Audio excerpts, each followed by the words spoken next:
I love these spring flowers. They're the first to show up and greet the upcoming season. And today I'm going to do a quick color study. These are quite challenging. They are not just solid color. They have these stripes going on, and by itself it is kind of distracting. And also I want to capture the effect of the backlighting here, because we see some of these petals are glowing because the light is passing through them, and that's what's making them so beautiful here. Well, they are beautiful anyway, but here just this glowing effect is really bringing more drama.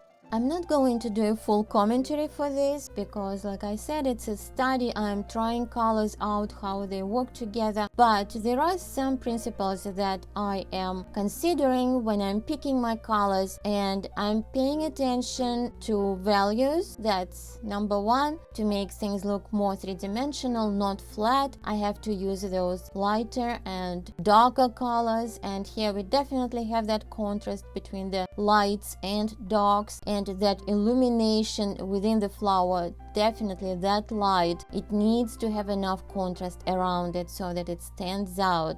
And also later in the video you will see how the top flower all of a sudden pops a lot more when the background becomes more solid, when I blended the background behind it. So watch for that and you'll definitely see the effect. When we have more contrast, less distraction in the background, the flowers will stand out more. And other types of contrasts are also important, and that would be the chroma contrast. It's more pure color, like here in the illuminated part, and more neutral color. It's in the shadows. And of course the temperature contrast. That's again for the sunlight to be perceived as a sunlight, as a warmer light. We need to have the temperature contrast. And that means we need to have cooler colors in the shadow, for example, or warmer colors. Like in the backlighting, we have that warmer purplish pinkish color. So those are important points. I also have a self-study course, Luminous Flowers. That's where I'm talking about all these concepts in depth. And if you're interested to know more about it, please look it up. The link is in the description below. And now it's time for my usual request. Please give this video a like if it's helpful, if you're enjoying watching it. And I will see you at the end of the video.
have something to share with you about this study. Somewhere in the beginning, when I was just putting colors together, I almost gave up on it, and it's like, it just doesn't go anywhere, so maybe just scrap it. And I just kept pushing. It's usually at the time when you decide, okay, this is not going anywhere, let me just keep adding colors freely and see what happens. And usually when you approach it that way without fear, it starts coming together. So I think it did. There are some things that I just kind of left alone. Those two little closed flowers on the right, I just didn't want to spend more time on that, because basically I figured out my color palette in the larger flowers, so I didn't really want to spend more time doodling there. But it's interesting how you really need to just persevere sometimes so that you get that effect. And here the secret is that when we start layering pastel colors, first it's the paper from the underneath, it's just going to interfere. We are not going to see the color of the flower, or maybe the background is a little bit too busy. So you definitely saw how smoothing the background here actually helped. It let the flowers stand out a little bit more. Usually, if that was more thought out painting in the first place, I would do the background in the first stage. I wouldn't just make the flowers first and then the background, but here I was just experimenting, because I started it as basically like flowers against the no background, but then I decided, okay, but it just doesn't have that value structure, and the reason the flowers stand out as much because they are silhouetted against that darker background, particularly those top flowers. They are really contrasting the darker background behind. Alright, I hope it was helpful. I hope you enjoyed this, and please give this video a like if you did, and I will see you in the next video.